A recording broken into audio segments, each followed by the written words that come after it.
Okay guys, so we're going to start Unit 1 today. Lesson 1.1 in your Cornell notes is going to be the distributive property. In your notebooks, I would like you to please make sure that you skip a page. So from where we took our last set of notes last week, leave one page blank because we're going to put a vocabulary page there when I get back. But you'll have the sheet now to add vocabulary and we'll glue it in when I get back. And so we're going to start the 1.1 notes on the next page. So from the 0.4 notes that we took last week, leave one page blank and then start your Cornell notes for 1.1 on the next page. So your essential question for 1.1 is, how do you use the distributive property to simplify an expression? You might need to pause the video every now and then to catch up because I'm not going to pause. So if you need to pause the video, just make sure you tell your sub and they will make sure that the video gets paused so you guys can catch up. So to start the distributive property, let's look at an example of this in terms of geometry. So if I have a rectangle, and it's kind of hard to see, so I'll write it a little bit bigger.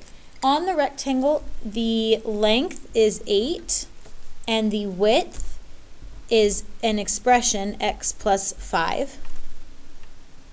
If I wanted to find the area of that entire rectangle, we multiply length times width, which is 8 times x plus 5. So if we can multiply 8 times x plus 5, we can figure out the area.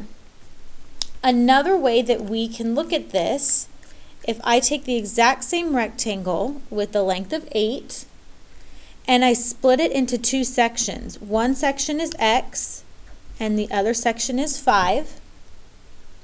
So essentially this width is x and this one is 5. It's the same as x plus 5. We just broke it into 2. We can find the area of both of those individual pieces. So the area of this part of the rectangle would be 8 times x, or 8x. The length here is also 8. So the area of this part of the rectangle would be 8 times 5. And then we could just add those two pieces together. Essentially, this is the distributive property in terms of geometry. So you guys are going to add this to your vocabulary page.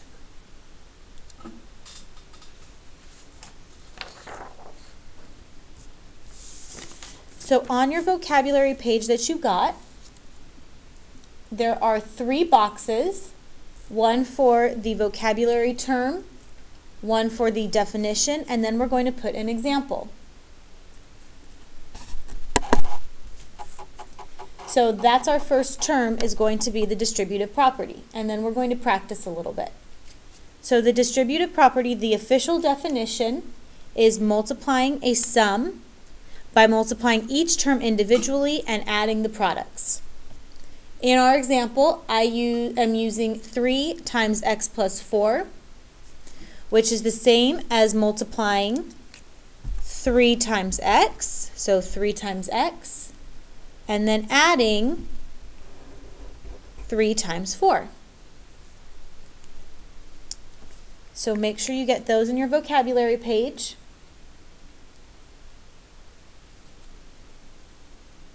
And let's go back to our notes.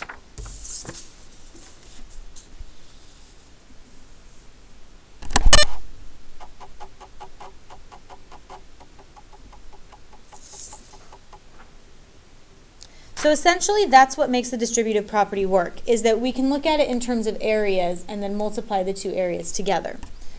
There are many different ways that we can write the distributive property in terms of algebraic terms and then with some examples. So we're going to do that next.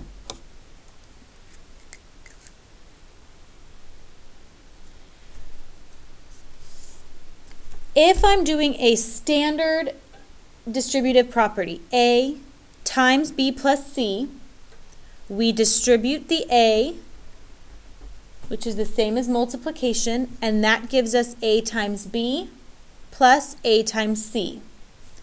With numbers, the example that I give is 4 times 20 plus 6. We can distribute the 4, and that's the same as 4 times 20 plus 4 times 6.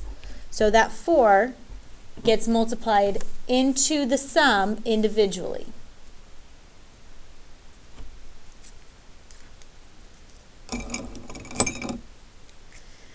We can do the same thing if the number we are multiplying by is on the back of the parentheses.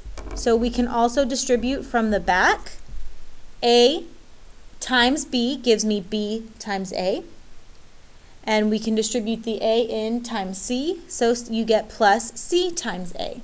It's essentially the exact same thing. Everything gets multiplied by A. You can do the same thing with numbers. So I have 20 plus 6 times 4. So I distribute the 4 to the 20, and that gives me 20 times 4 plus, distribute the 4 to the 6, 6 times 4. And then of course, once you start simplifying, you will actually multiply and then add these together.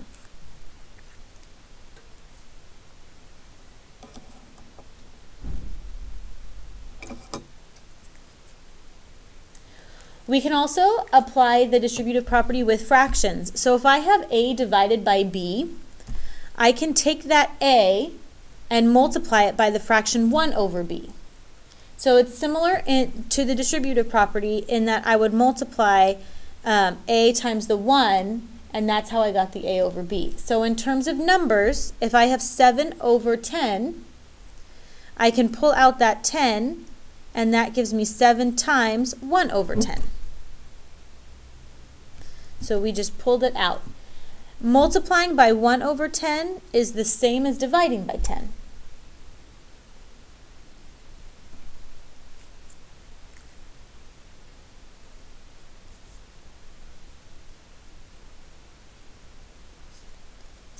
So let's start doing some examples.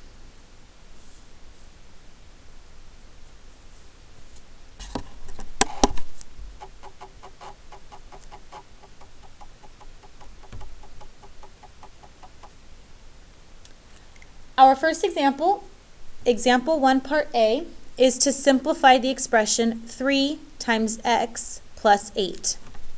Now the word simplify means to condense it as much as possible. So to make the expression as simple as possible.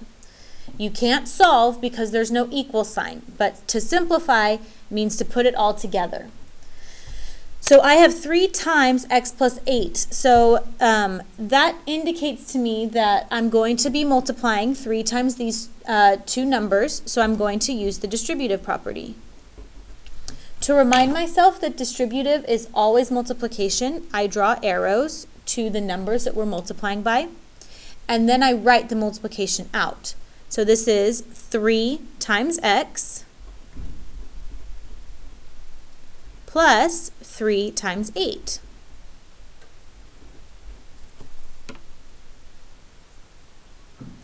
Now obviously this is not simplified as much as possible, so we can do a little bit more multiplying. 3 times x gives me 3x plus 3 times 8 gives me 40. I can't add 3x plus 40 because those aren't not what we call like terms, which we will get to in just a second. So you would leave that as your answer.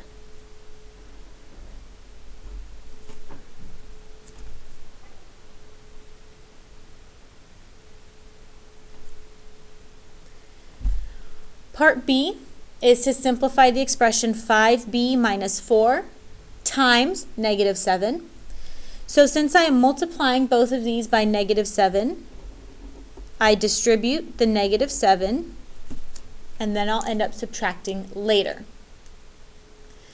So this is going to give me 5b times negative 7 minus 4 times negative 7.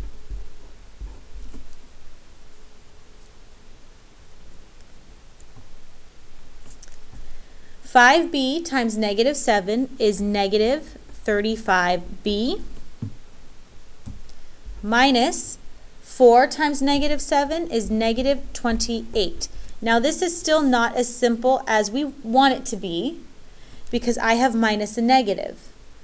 When I'm subtracting a negative, both of these change to positive because a negative times a negative is a positive. So that gives me negative 35b plus 28. That's as much as we can simplify because these are not like terms.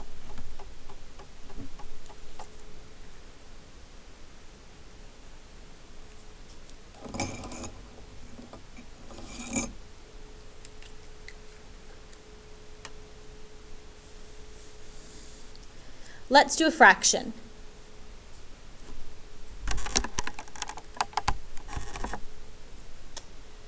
So example 2, we want to simplify 7x plus 2, all of that divided by 5.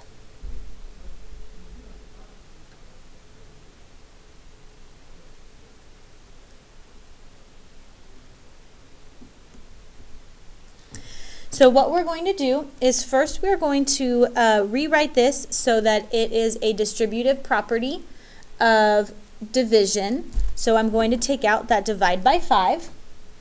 So we can rewrite this whole thing as 1 over 5 times the top, 7x plus 2.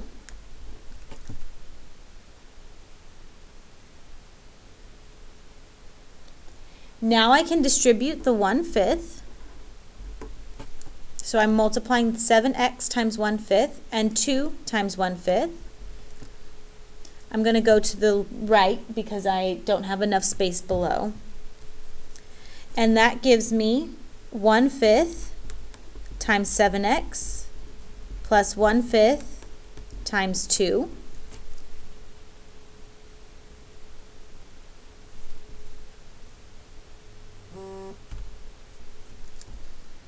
And I can multiply these things. 1/5 times 7x, this is 7x over 1. So I can multiply the numerators, 1 times 7x, which is 7x, over 5 times 1, which is 5, plus, this is 2 over 1, so 1 times 2 gives me 2, and 5 times 1 gives me 5. These are not like terms, so we can leave our answer as is.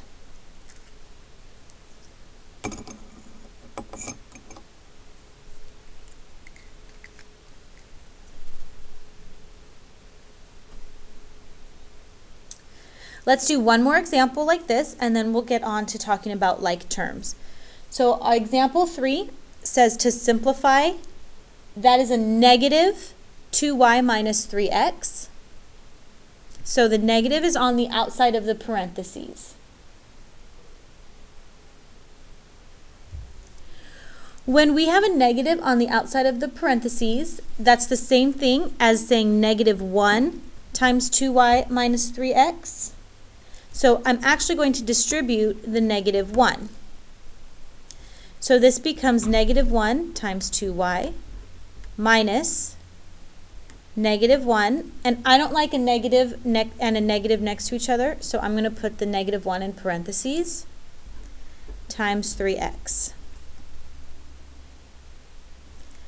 Negative 1 times 2y is negative 2y minus negative 1 times 3x is negative 3x. And then we have a negative times a negative, so that turns into a positive. So this simplifies to negative 2y plus 3x.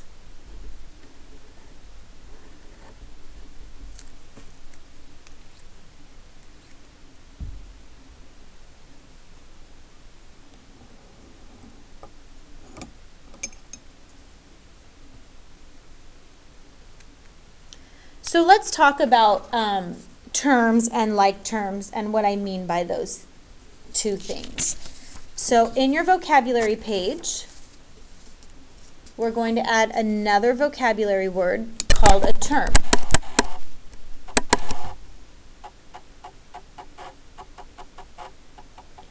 A term is a number, a variable, or the product of a number and one or more variables. So a term in an equation or an expression is pretty much anything in between the operations, addition, subtraction, addition or subtraction. So an example of a term would be this entire thing, negative 6ab squared. It is made up of a coefficient, which is negative 6,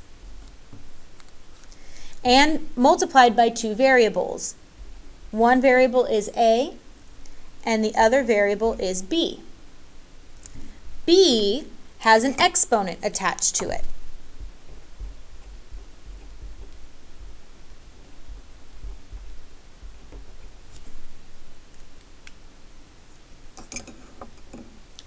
So negative 6ab squared is all one individual term. So when I say the word like terms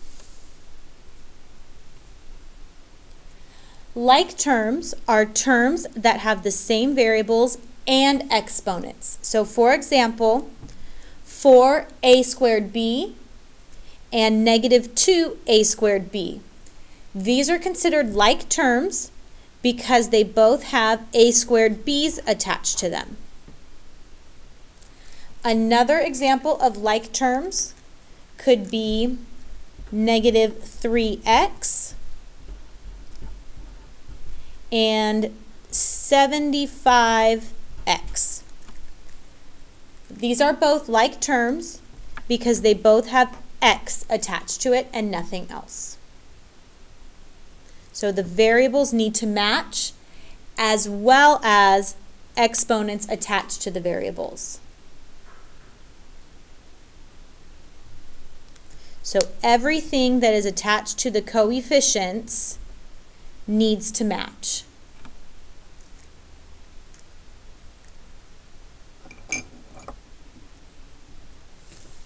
So back to our notes, the very last part of this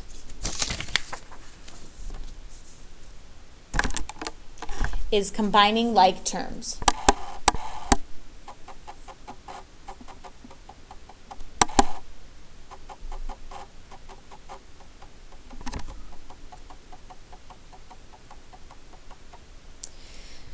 So to combine like terms, you simply add or subtract the coefficients of all the like terms.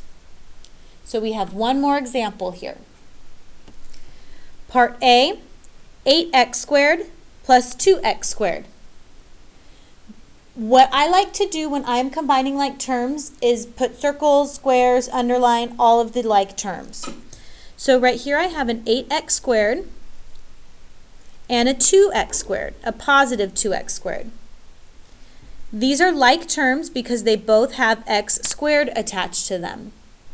So 8x squared plus 2x squared, I add the 8 and the 2 to get 10x squared. That's as far as I can go with it, so I'm done.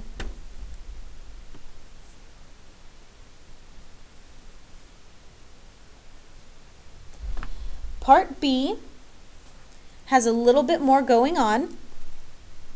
So I have 5x minus 3 minus 3x plus 6 plus 4. So I'm going to put a box around all of the terms with x in it. So I have a 5x and a minus 3x. So let's combine those first. 5x minus 3x gives me 2x. And then I like to do any other variables we might have. So I have a plus 6y. And none of the other terms have y attached to them. So we're just going to rewrite it as plus 6y.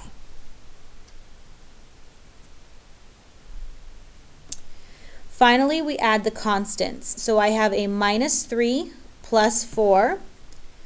-3 plus +4 gives me +1.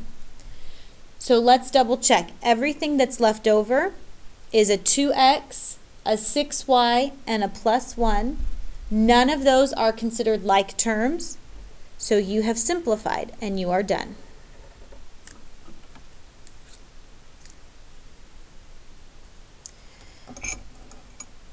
So that's the notes for 1.1. You guys have homework from your actual textbook now, so you need to start bringing these to class. I know most of you probably did not today, which is okay. You can put it under the dot cam. But in your homework log and on the board, it shows that you have homework from page 10. So you're going to go to page 10 in your textbook.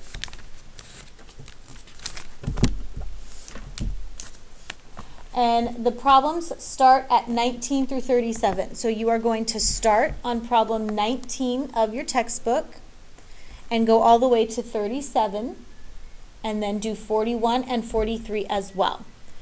Now on your homework, I have something very specific that I want you to do.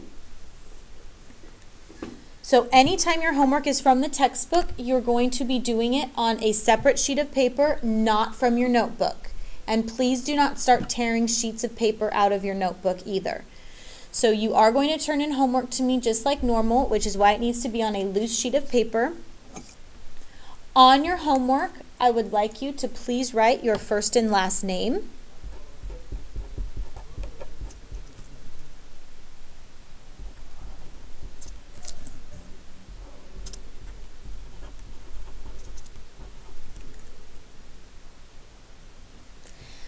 Today's date, which is September 14th,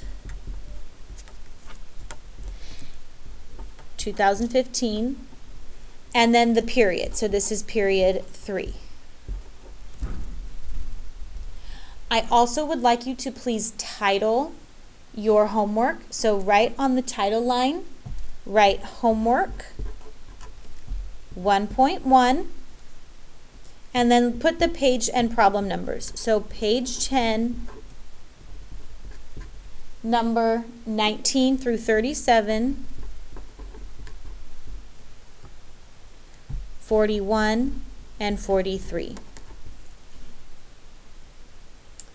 When you're doing your homework, put the number of the problem that you are doing, write out the problem,